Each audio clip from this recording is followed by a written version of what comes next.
बिस्मिल्लाहिर्रहमानिर्रहीम। अस्सलाम वालेकुम dear students, welcome to my YouTube channel physics with Adnan Khan. Dear students, उम्मीद करता हूँ कि आप सब खैरियत से होंगे। आज का जो हमारा टॉपिक है वो है force and change in momentum. यानी हमने class 10 physics chapter number 3 dynamics का जो चैप्टर था उसको कंटिन्यू किया था। आज उसी का एक topic force and change in momentum जो है उसको आज अंडरस्टैंड करना है। ठीक है, यानी आज हम करने क्या जा रहे हैं, हम फोर्स और मोमेंटम का इनके लिए एक रिलेशन निकाल रहे हैं, इनके लिए एक फार्मूला निकाल रहे हैं। एक ऐसा फार्मूला, ऐसी इक्वेशन डिराइव करने जा रहे हैं जिसमें फोर्स और मोमेंटम दोनों हो। ठीक है, तो इस टॉपिक का एक और नाम ये भी बन सकता है कि force in term of Newton second law.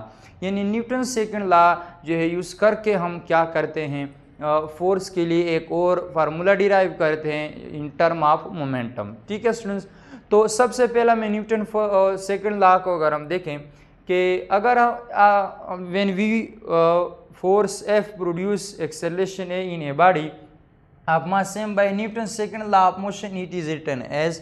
यानी जब भी हम किसी बॉडी ऑफ मास m, यानी कोई बॉडी है उसका मास है, उस पर हम फोर्स लगाते हैं तो हमारी फोर्स की वजह से उसमें एक्सेलरेशन प्रोड्यूस होगा। वो एक्सेलरेशन बराबर होता है F is equal to m में। यानी ये न्यूटन सेकंड लॉ यही कहता है। तो न्यूटन सेकंड लॉ के मुताबिक एक बॉडी ऑफ मास m हो, उस पर हम फोर्स लगाएं तो उसमें प्रोड्यूस होने वाला एक्सेलरेशन, तो ये आपके पास फोर्स वो जो आएगा उस फोर्स का फार्मूला वो होगा F is equal to ma। ठीक है, इसको हमने नाम दे दिया इक्वेशन नंबर 1 का। अब हमें यह भी पता है कि जो एक्सेलरेशन है, basically acceleration produce change the velocity of the body from initial velocity to final velocity. Body की कोई बॉडी है उसमें एक्सेलरेशन तब प्रोड्यूस होता है जब उसकी वेलोसिटी में चेंज आ जाए। यानी उसके पास कुछ वेलोसिटी है उसकी वेलोसिटी में जब चेंज लाते हैं, सपोज करें एक बॉडी के पास इनिशियल वेलोसिटी है, उसमें जब चेंज ले आते हैं तो वो फाइनल वेलोसिटी बन जाती है किसी खास टाइम में। तो एक्सेलरेशन जो है बेसिकली हम कहते हैं कि the time rate of change of velocity, velocity में चेंज आ जाए, वक्त के साथ साथ वेलोसिटी में चेंज आने का को हम एक्सेलरेशन कहते हैं। तो बाय डेफिनेशन, तो एक्सेलरेशन की डेफिनेशन से एक्सेलरेशन किस चीज़ के बराबर होता है, change in velocity divide time. यानी फाइनल में से इनिशियल को हम माइनस करेंगे या हमें चेंज देगा वेलोसिटी में। तो एक्सेलरेशन का जो बेसिक फार्मूला है वो ये है, न्यूटन सेकंड लॉ का फार्मूला हमारे पास या इक्वेशन जो है वो ये है F is equal to ma। अब हम क्या करते हैं कि एक्सेलरेशन a जो है इसकी वैल्यू यहाँ पर पुट कर देते हैं इक्वेशन 1 में। यानी जिसको हमने इक्वेशन 2 का नाम दिया है, इक्वेशन 2 को उठाकर हम इक्वेशन 1 में जाके पुट कर देंगे तो हमारे पास बराबर हो जाएगा F is equal to m जो है मास अपनी जगह, एक्सेलरेशन की जगह ये सारी वैल्यू हमने पुट कर दी, Vf minus Vi divide time. ठीक है, अब ये इक्वेशन इस तरह हमारे पास होके आ गई। ठीक है, ये फर्स्ट इक्वेशन जो है वो हमारे पास इस फॉर्म में आ गई। आप इस इक्वेशन को हम ऐसे भी लिख सकते हैं, आर मैंने यहाँ पर लिखा हुआ है, यानी मास को मैं इसके साथ भी मल्टीप्लाई कर दूंगा, इसी मास को यानी m को मैं इनिशियल वेलोसिटी के साथ भी मल्टीप्लाई कर दूंगा, दरमियान में माइनस अपनी जगह, नीचे जो है डेल्टा टी वो अपनी जगह। तो ये इक्वेशन अब इस इक्वेशन में कन्वर्ट हो गई। अब अगर हम इधर देखें, इस पर गौर करें इस इक्वेशन पर कि हमारे पास हम पढ़ चुके हैं कि जो मोमेंटम होता है वो होता है the product of mass and velocity. तो यहाँ पर ये product of mass and velocity है, ये भी product of mass in velocity है। तो इसका मतलब इसकी जगह मैं मोमेंटम p लिख सकता हूँ, इसकी जगह मैं मोमेंटम p लिख सकता हूँ।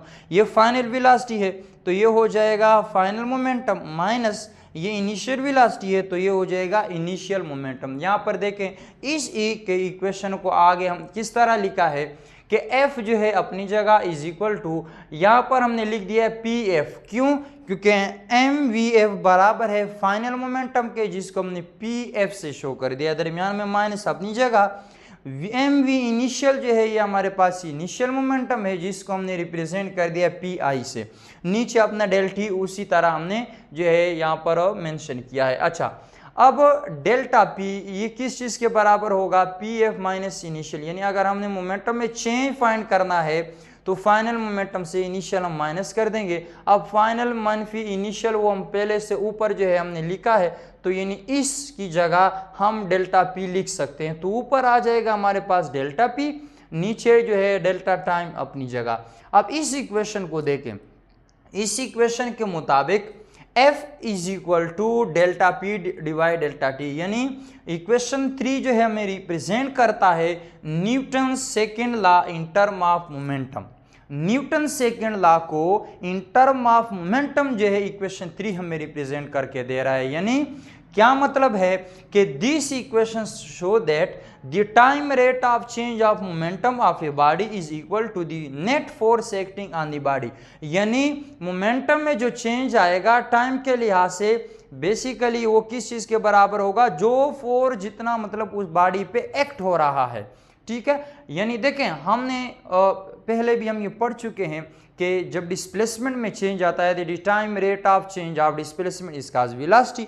इसी तरह the time rate of change of velocity is called displacement. तो यहाँ पर भी ऐसा है, the time rate of change of momentum is equal to force या इज नोन एज फोर्स यहाँ पर एक्टिंग ऑन दी बॉडी। यानी जितना भी फोर्स एक्ट हो रहा है नेट फोर्स बॉडी के ऊपर, वो मोमेंटम में चेंज उतना ही आएगा। यानी बॉडी के ऊपर जितना हम जो है फोर्स अप्लाई करेंगे उतना ही उसमें मोमेंटम भी चेंज होगा। यानी ये फार्मूला फोर्स का इन टर्म ऑफ मोमेंटम है। ये फार्मूला इन टर्म ऑफ यानी समझ लो एक्सेलरेशन भी मतलब है, एक्सेलरेशन बॉडी में अगर हमने चेंज चाहिए यानी एक्सेलरेशन बॉडी में प्रोड्यूस हो जाए तो हमें फोर्स अप्लाई करना होगा।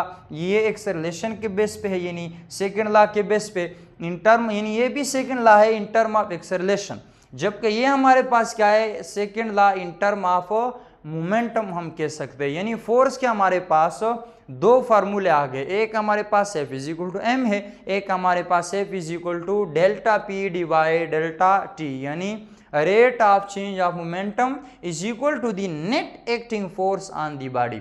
तो इस इक्वेशन को अगर हम देखें, इसमें फोर्स एक साइड पे फोर्स है, दूसरी साइड पे मोमेंटम है। यानी हमने फोर्स और मोमेंटम का एक रिलेशन जो है लेके आ गए या उसकी रिलेशन को डिराइव किया है। यहाँ पर देखिए F is equal to m a है, यानी force in term of acceleration, यहाँ पे force in term of momentum. इसलिए टॉपिक को अगर हम देखें force and change in momentum, यानी इनका आपस में रिलेशन क्या है, या फोर्स को इन टर्म ऑफ मोमेंटम जो है हम कैसे प्रेजेंट करेंगे या उसके लिए फार्मूला कैसे डिराइव करेंगे।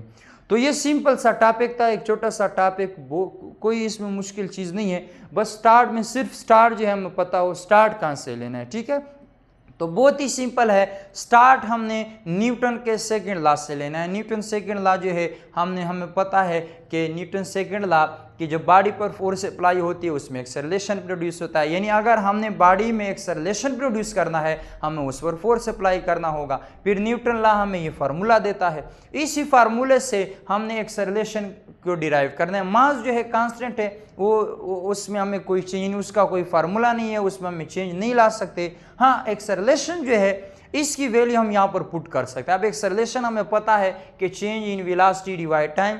ठीक है, तो उसी एक्सेलरेशन का फार्मूला हम यहाँ पे पुट कर देंगे। आगे सिंपल सी डेरिवेशन है, थोड़ी सी जो है कैलकुलेशन के बाद हमारे पास ये इक्वेशन खुद ब खुद डिराइव हो जाएगी। ठीक है, यहाँ पर हमने जो है MVP यानी इसको फाइनल मोमेंटम रखना है, MI ये जो है MVI इनिशियल, तो यहाँ पर इनिशियल मोमेंटम।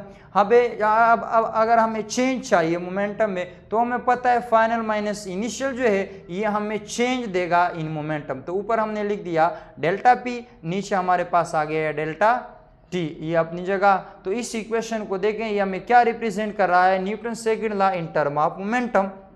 ठीक है, या ये भी कह सकते हैं force in term of momentum.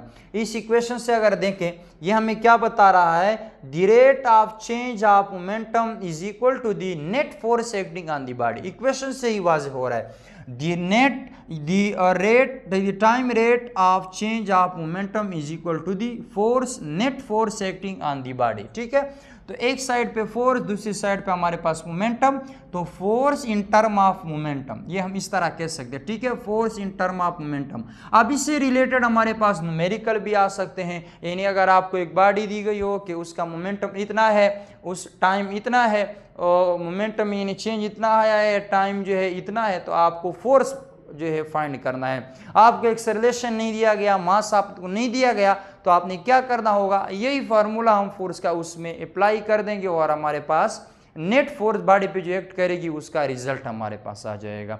तो फोर्स का यानी फोर्स के हवाले से हम ये कह सकते हैं कि एक तो ये पुश है या पुल है कि हम किसी बॉडी को यानी फोर्स किसी बॉडी के स्टेट को चेंज करता है, यानी कोई बॉडी रेस्ट पर है उसको मोशन में लाता है, कोई मोशन में वो जो है रेस्ट पे लाता है। इसी तरह अगर बॉडी में फिर हम ये कहते हैं कि बॉडी में एक्सेलरेशन जो है अगर प्रोड्यूस करना है उस पर फोर्स अप्लाई करना होगा। अब तीसरा एक और कंसेप्ट यहाँ पर इंटरवा मोमेंटम भी आ गया है, ठीक है, कि बॉडी का मोमेंटम जो है the rate of change of momentum वो बराबर होगा किस चीज़ के, बॉडी के ऊपर जितनी नेट फोर्स एक्ट कर रही है। ठीक है स्टूडेंट्स, तो ये था आज का हमारा टॉपिक, छोटा सा टॉपिक था। उम्मीद करता हूँ कि आपको लेक्चर समझ में आया होगा। अगर वीडियो अच्छी लगी हो तो लाइक करें, कमेंट करें और शेयर करें, और अगर अभी तक आपने मेरा चैनल सब्सक्राइब नहीं किया तो मेरा चैनल भी सब्सक्राइब करें और अपने दोस्तों के साथ भी शेयर करें। हमेशा खुश रहें। अल्लाह हाफिज़।